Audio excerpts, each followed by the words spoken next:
அதெல்லாம் என்ன மயிருக்கு எப்படி வந்துச்சு ஜனநாயகன். அதாவது வந்தாயின்னு நீ வராட்டி என்ன, அதாவது இது விஜய்க்கு ஆதரவாவோ எதிராவோ இது கூட புரியாட்டி நீ எப்படி ஐயா பத்திரிக்கையாளர் 5000 ரூபாய் கொடுக்குறீங்க ஓட்டுக்கு இருக்கு அவர் இல்லைன்னு. ஆனா அந்த படத்தோட பப்ளிசிட்டி பிசினஸ் எல்லாமே ஹீரோ வச்சு தான். அவர் அன்னைக்கு பொங்கல் விழாவுக்கும் வரல, இன்னைக்கும் வரல. இன்னைக்கு வந்திருந்தா உங்களுக்கும் யூஸ்ஃபுல்லா இருக்கும், நீங்களே தயாரிப்பாளர். இதே மாதிரி அவர் ரஞ்சித் படம் அடுத்த படத்தில் நடிக்கிறாரு, இதே மாதிரி வராம இருப்பாரா? ஏன் உங்க படத்துக்கு வரல? உண்மையாவே ஒரு ரஞ்சித் அந்த படத்துல பிஸியா தான் சார் இருக்காரு. நான் அவரு அதாவது நான் அந்த இது சொல்ல முடியாது, அது பெரிய படங்கள் சார், நான் அதை சொல்ல முடியாது. வேட்டுவம் படத்துக்கு அவர் ஆடியோ லான்ச்சுக்கு வராரு, ப்ரெஸ் மீட்டுக்கு வராருன்னு சொல்ல முடியாது. பட் எனக்கு அவர் இங்கே வரல, உண்மை தான், எல்லாருக்கும் தெரியும். இங்கே வரல, ஒரு குறையா நீங்கள் சொல்ல நினைக்காதீங்க. ஆமாம், அது எனக்கு நல்ல மனிதர் இருக்கு, அவர் ஒரே வார்த்தை நல்ல நடிகர். ஆனால் ஷூட்டிங்கில் என்னைக்குமே ஒரு கெட்டப்ல இருக்காருன்னு நினைக்கிறேன். அந்த படத்தோட தோற்றத்தில் இருக்காரு, அது வெளியே வரக்கூடாதுன்னு. இல்லை, நீங்கள் கேட்ட கொஸ்டின் கண்டிப்பாக 100% உண்மை. வேட்டுவம் படத்துக்கு அவர் வராமல் இருப்பாரா, ஆடியோ லான்ச்சுக்கு ப்ரெஸ் மீட்டுங்கிறது நீங்கள் கேட்குறது 100% உண்மை. கண்டிப்பாக அது வேற, அந்த டாபிக் வேற. பட் இப்போ டிஸ்டர்ப் பண்ணாதீங்க, அவர் நல்ல மனிதர். அவர் இங்கே வரல, அவரோட மனசு இங்கே இருக்கும், ஒன்றும் பிரச்சனை இல்லை சார். சார், இந்த படம் எடுக்கும் போது டோரா படம் என்ன பாக்குறீங்களா?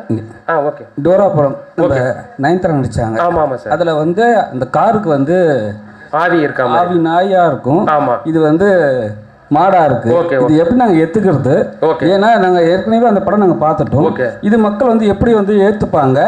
தென் அது இல்லாம சார் சொன்னாரு படம் ஸ்டார்டிங்லேயே படம் வெளி வரலன்னாரு. எந்த படம் வெளி வரலன்னு சொன்னாரு? ஜனநாயகன்.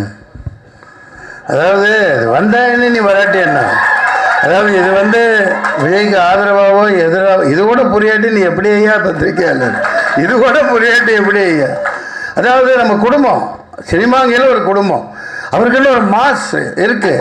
அதுல அரசியல் இல்ல ஏன் புரியலன்னா, எடுத்த உடனே உடனே பேசும்போது என்ன சொன்னீங்கன்னா, இந்த படத்தை பத்தி பேச வந்துட்டு அந்த படத்தை ஏன் பேசுனீங்க? அதுக்காக தான் எங்களுக்கு புரியல. படத்தை மொத்தமாக பார்த்தேன் இல்லையா, இவர் பட்ட வேதனைகள். ஒரு படம் அந்த டயத்துக்கு வரணும்.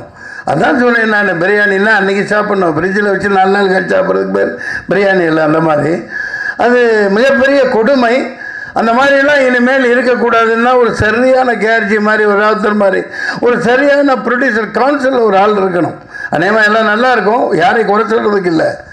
இது மிகப்பெரிய வேதனை.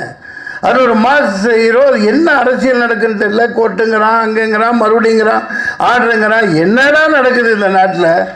என்ன யாராக இருந்தாலும் சரி, சினிமாங்கிற இந்த குடும்பம் அந்த இதுக்கு ஒருத்தர் பாதிக்கப்படக்கூடாது. எத்தனை ப்ரொடியூசர், எத்தனை பேர், அதனால எத்தனை ஆயிரம் கோடி போட்டிருப்பான் படம் எடுத்தவன், எத்தனை லட்சம் பேர். அந்த ஒரு பொங்கல் தான் அந்த இதுக்கு கொண்டு வரணும். அது தனி மனித சாதனையோ ஒரு ஹீரோவோட வேலையோ அதெல்லாம் கிடையாது. ஒட்டுமொத்தமாக அந்த பாடி ஏதோ ஒரு தவறு நடக்குது, அதை இன்னும் என்னால் புரிஞ்சிக்க முடியல. அந்த வேதனையை தான் சொன்னேன்.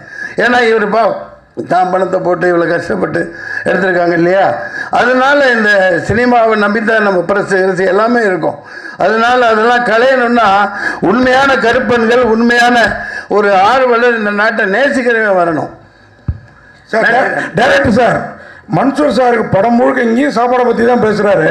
Okay sir. படம் முழுக்க சாப்பாடு சீன் வச்சதுக்கு காரணம் இந்த மாதிரி எதுவும் பேசிடக்கூடாதுங்கிறதுக்காக தானே, இந்த மாதிரி எதுவும் பேசிடக்கூடாதுங்கிறதுக்காக தான் சாப்பாடு சீனா? இல்லை சார், அவர் அது சாப்பிடும் போது அழகாக இருக்காரு. ஏன்னா அவர் நம்ம நிறைய இப்போ பெரிய டைரக்டர் லோகேஷ் கனகராஜ் சார்லாம் சொல்லுவாங்க, அவர் சாப்பிட்டாலே ஒரு அழகுன்னுவாங்க. அதனால அவர் சாப்பிட வச்சது கண்டிப்பாக அது கதை காலத்துக்கு நீங்கள் படம் பார்த்தீங்க இல்லையா, அதான் ஒரு அழகிலேயே நான் அவ்வளோ சாப்பிட்றவங்களாம் கிடையாது, சாப்பிட்ற மாதிரி நடிக்கிறது தான். அந்த காலமெல்லாம் போயிடுச்சு. நான் வெஜிடேரியனாக மாதிரி நம்ம அதிகமாக சாப்பிட முடியறதில்லை. இல்லை படத்தில் அது ஓகே சார். நீங்கள் சொல்கிறீங்க சினிமா ஒரு குடும்பம், ஒரு படம் வெளியில் வரல, நம்ம சட்டத்துக்கு புறமான கருத்து இருந்தால் படத்தை சென்சார் நிறுத்தி வைக்கிறதுல என்ன தப்பு இருக்குது சார்? இப்போ இந்த படத்தை உள்ளியா? அப்படி நான் சொல்ல போனால் சொல்லுவேன், இது வேற மாதிரி போயிடும். கேரளா பயில்ஸு, காஷ்மீர் பயில்ஸு, இப்போ இந்த வந்துட்டு இருக்க மத ரீதியான அப்பட்டமான பொய்யை சொல்லிக்கிட்டு இந்த நாட்டை நாசம் பண்ணிட்டு இருக்காங்களே, அதெல்லாம் என்ன மயிருக்கு எப்படி வந்துச்சு? இதை என்ன தப்பு பண்ணா? என்ன பேசிட்டு இருக்கீங்க? நான் நியாயத்துக்கு குரல் கொடுக்கிறவன். நான் சாதாரண அடிப்படை தர மட்டத்தில் தர லோக்கல்னா அதைத்தான், அதை எதிர்க்கிறேன். இந்த சென்சார் ஒரு மயில வேணாண்டா, மொக்கத்தை கூடுறா கையில், இந்த ஆட்சியே வேணாம், தூக்கி போடுங்க. உண்மையானவர் வாங்க, 4 பத்திரிக்கை வாங்க, 4 சொசைட்டியில் அந்த ஒரு மத ரீதியான உண்மையான ஆன்மீகவாதி 2 பேர் உட்காருங்க, சினிமாக்காரர் 4 பேர் உட்காரு, ப்ரொடியூசர் 4 பேர் உட்காரு, லிரிக்ஸ் ரைட்டர், இப்படி ஒரு 20 பேர் டீமை வைங்க. சென்ட்ரல் கவர்மெண்ட் ஒரு மைல் வேணாம், நீங்க கிழிச்சதெல்லாம் போதும். நிறைய பாதிக்கப்பட்டாச்சு.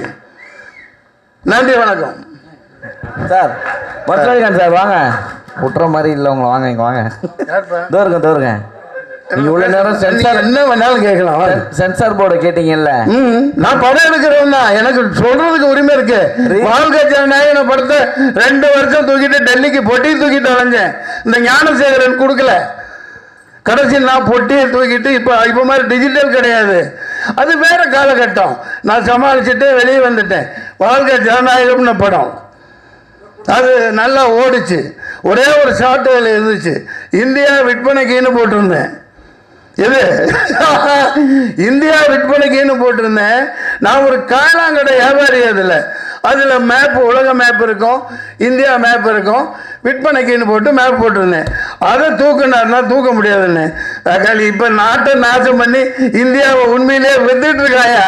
மூஞ்சியை கொண்டு எங்கேயா வச்சுக்கிறது? எல்லாத்தையும் வித்துட்டாங்க. சரி சார், நம்மெல்லாம் சும்மா. சரி சார், படம் வந்துருச்சு. கருப்பு முன்னாடி பாருங்க, 600 கிலோமீட்டர்ல என்ன கங்கா, பெரிய எவ்வளோ பெரிய கிலோமீட்டர், எவ்வளோ பெரிய ரோடு. என்னாச்சு? தூக்கி அதானிக்கு அப்படியே கொடுத்துட்டார். 70% இந்த உனக்கு, இந்த அம்பானிக்கு. என்னடா நாடாடா இது? வித்து திங்கிறாங்க எல்லாம். கேளுங்கய்யா.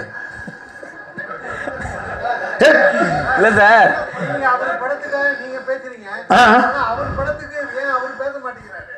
இங்க ஒன்று புரிஞ்சுக்கிங்க.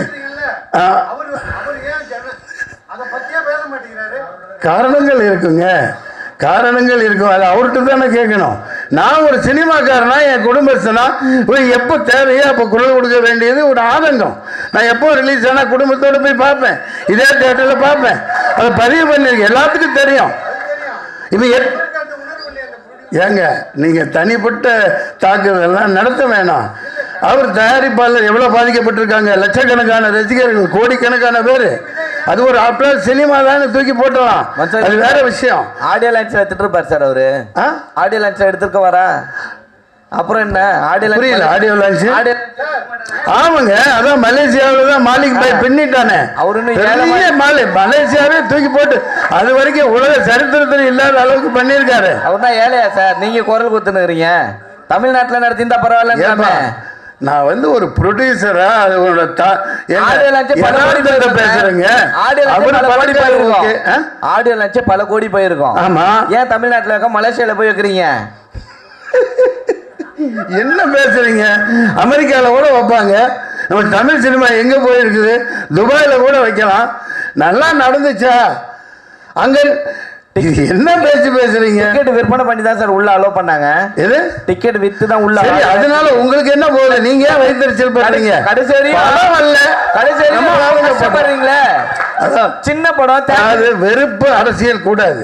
இல்ல இல்ல, கேளுங்க. நீங்க கேட்டு என்ன கேட்டாலும் நாக்க புடுங்கிட்டு சாவற மாதிரி கேளுங்க. சின்ன படம் தியேட்டருக்கு வரலனா நீங்க கேளுங்க. ரீ ரிலீஸ் கேடிவி மொபைல் எல்லாத்தையும் போட்டாங்கல்ல, திருப்பி ரீ ரிலீஸ்க்கு தியேட்டருக்கு வரீங்க கேட்க வேண்டியதானே? இந்த படத்துக்கு யாரை சொல்றீங்க? என்ன சொல்றீங்க? இந்த தமிழ்நாட்டுல, நம்ம தமிழ்நாட்டுல தான் கேக்குறேன். எந்த படத்தை?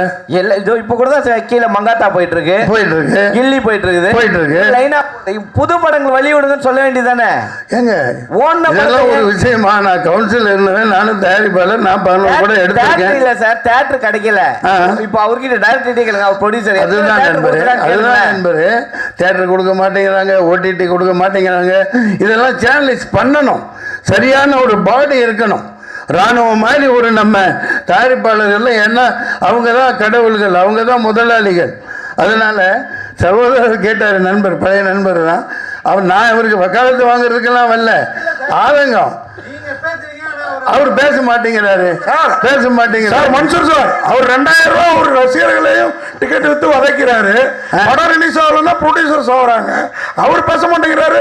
நீங்க எல்லாம் பேசி என்ன ஆக போகுது சார்? நான் நாளைக்கு அரசியல்வாதியை வந்து என் உடம்புல ரத்தம் ஓடுது இல்லையா? மீடியாவே மீட் பண்ண மாட்டேங்கிறாரு சார். நிமிஷம், நீங்க 2000 ரூபாய் வாங்கிக்கிட்டு அவரு சினிமா காட்டுறாருன்னு சொல்றீங்க. அதுக்கு பவர் இருக்குது. வாங்குறான், கொடுக்குறவன் கொடுக்குற, நீ அதே நொண்டாக கொடுத்து ஒட்டு வாங்குறிய ஒட்டு, அதுக்கு இங்க இருந்து கொடுக்குற. உங்க அப்பா பாட்டன் காசு கொடுக்குற, 5000 ரூபாய் கொடுக்குறிய ஒட்டுக்கு. ஒப்பன் தாத்தா பாட்டன் காசு கொடுக்குற. இவன் உழைச்சு சம்பாதிக்கிறான், சம்பாதிச்சு போட்டோம். வாங்க வாங்க. சில்லித்தனமா கேட்க கூடாது. இங்க பாரு, என்னை பத்தி என் கேரக்டரையே புரிஞ்சுக்க மாட்டேங்கிறீங்க. நான் நியாயத்து பக்கம் எப்பவும் நிற்பேன். நான் எந்த இது அதெல்லாம் எனக்கு அப்பாற்பட்டது. அப்படி கொஞ்சம் அரசியலில் அவருக்கு அனுபவம் இல்லாமல் இருக்கலாம், அது வேற விஷயம். இது கருப்பு பல்சர் தயாரிப்பாளர் பணத்தை போட்டுட்டு அடி வைத்து நெருப்பை கட்டிக்கிட்டு இருக்காரு. ஆமாம் ஏப்பா, எனக்கு போட்ட மாதிரியே பிரியாணி எல்லாத்துக்கும் இவங்களுக்கு போடணும்ப்பா. ராவுத்தர் இவரெல்லாம் அண்ணன் விஜயகாந்த் ஐயாலாம் படம் எடுத்தாங்கன்னா ப்ரெஸ் மீட்டில் அப்படியே கம கம கம கமன்னு பிரியாணி போட்டு தான் அனுப்புவாங்க. நன்றி.